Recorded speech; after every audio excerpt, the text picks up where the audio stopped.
In a bustling compound in the heart of Lagos, Mama Kemi and Mama Samuel lived as neighbors.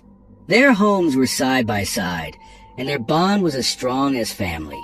Despite their differences in parenting style, they were inseparable friends. Mama Kemi, strict and disciplined, believed in firm rules and order. On the other hand, Mama Samuel was gentle and easygoing, rarely raising her voice.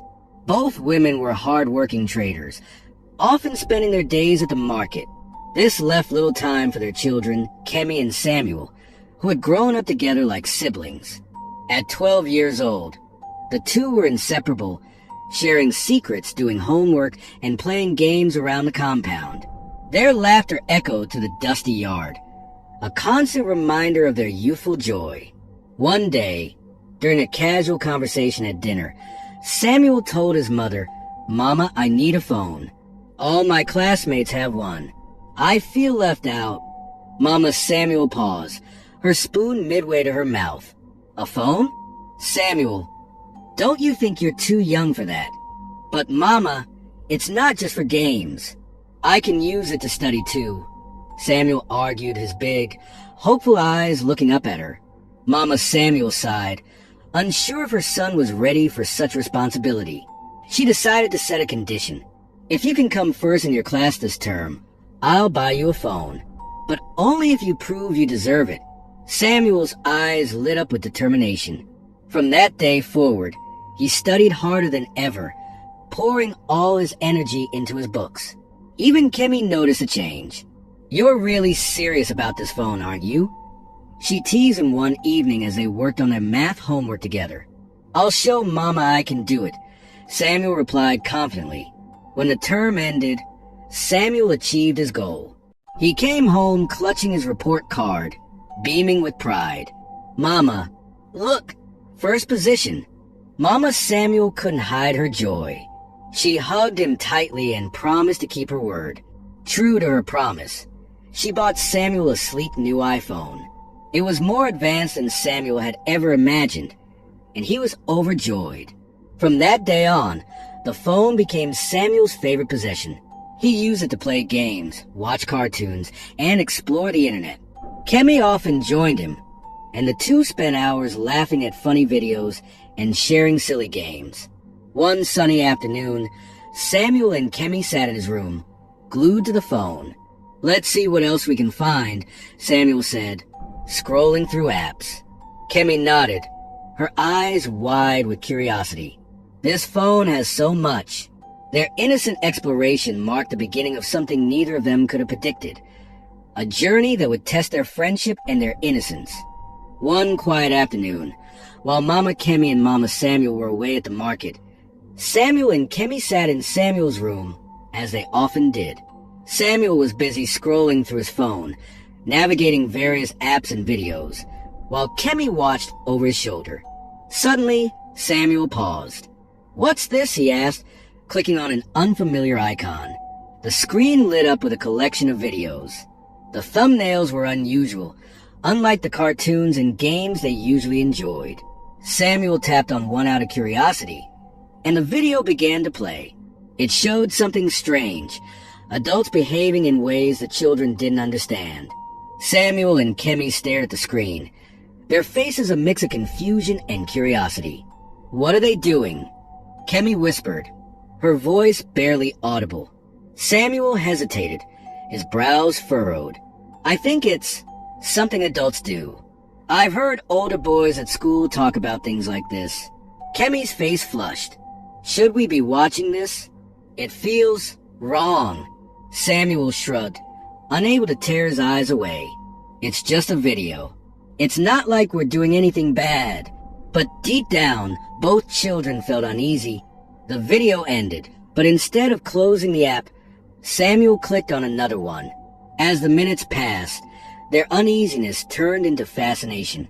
They didn't fully understand what they were watching, but the mystery of it drew them in. "Let's not tell anyone about this," Samuel said finally, his voice firm. "It's our secret."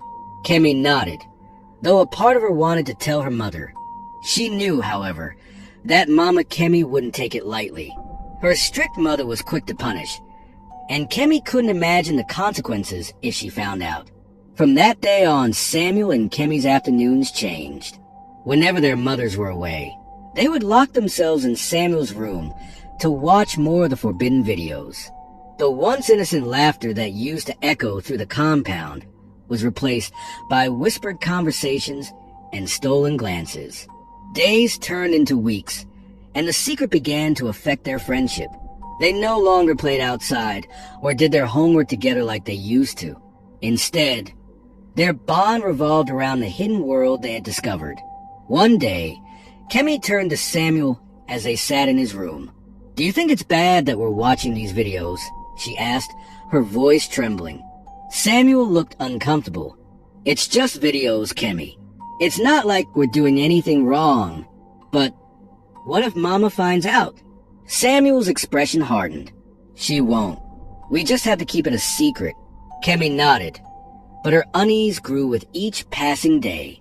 Then one fateful afternoon, Kemi said something that shocked Samuel. "What if we tried doing what they're doing in the videos?" Samuel froze. "What? No. That's not a good idea, Kemi." "But why not?" Kemi insisted. "If it's something adults do, maybe we can understand it better." Samuel shook his head, his heart pounding. "I don't think it's right. What if we get caught?" But Kemi wouldn't let the idea go. Her curiosity was stronger than her fear, and she kept bringing it up until Samuel reluctantly agreed. The first time they tried, it didn't go as planned. Kemi felt a sharp pain and quickly told Samuel to stop. She ran out of the room, tears streaming down her face. For days, she avoided Samuel, refusing to talk to him or even look his way. Samuel felt terrible. He wanted to apologize but didn't know how. Finally, after several days, he approached Kemi at school. "I'm sorry," he said softly. "I shouldn't have agreed." Kemi hesitated before nodding. "It's okay. Let's just forget about it." Their friendship slowly returned to normal, but things were never quite the same. And then one random day, Kemi surprised Samuel again. "I think we should try it again," she said bluntly. Samuel stared at her in disbelief. "What?" "Kemi, no. The last time." "I want to," Kemi interrupted. "This time will be different. Please, Samuel. Don't disappoint me." Samuel's heart sank. He didn't want to say yes, but he couldn't bear the thought of upsetting Kemi.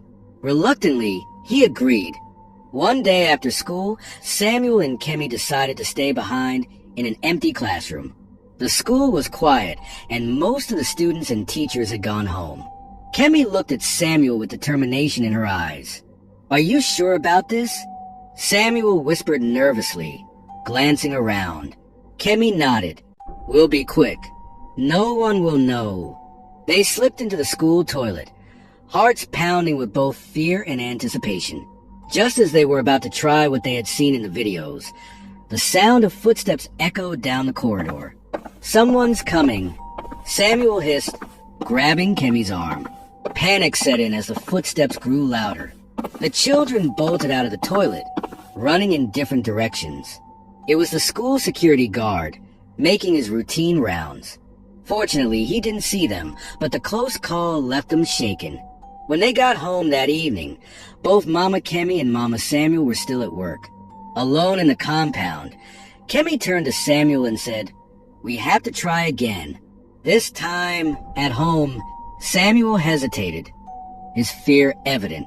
I don't know, Kemi. What if someone catches us?" "No one's here," Kemi insisted. "Our mothers won't be back for hours."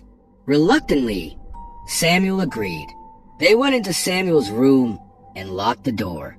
Just as they were about to start, the sound of the front door opening startled them. "Samuel, are you home?" Mama Samuel's voice rang out. Samuel and Kemi froze, their faces pale with fear.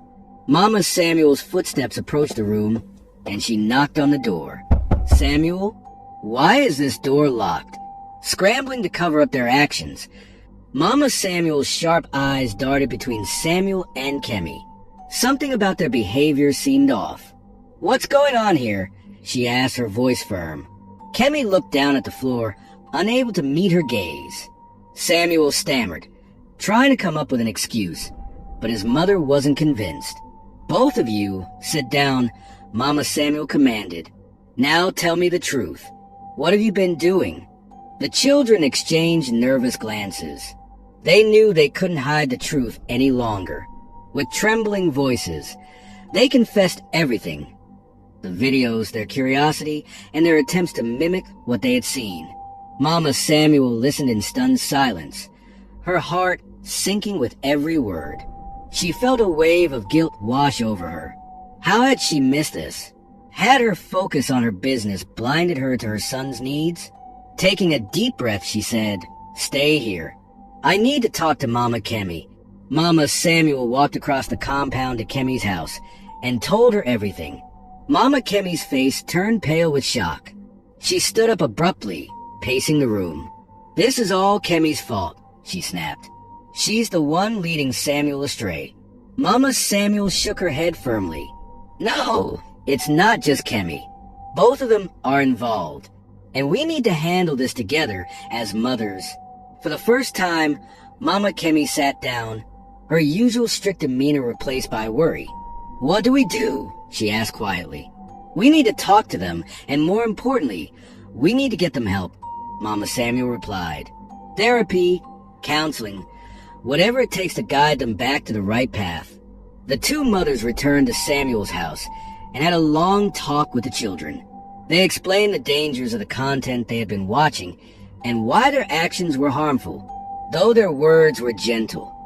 The children could feel the weight of their disappointment. After that day, things changed in the compound. Mama Kemi became more attentive to Kemi, softening her strict ways to create a more open and trusting relationship. Mama Samuel, on the other hand, made an effort to spend more time with Samuel, realizing that her leniency had left him without proper guidance. Eventually, both families agreed to seek professional help for the children. Therapy sessions helped Samuel and Kemi understand the consequences of their actions and the importance of making better choices. Despite the efforts to mend the situation, the bond between the two families was never the same.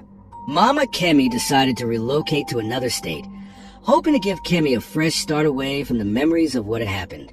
As the moving truck pulled away, Samuel watched from the compound, feeling a mix of sadness and relief.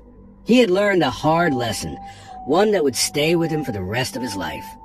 Moral of the story: it's important for parents to spend time with their kids, talk to them about safe and responsible phone use, and teach them about the dangers of certain content.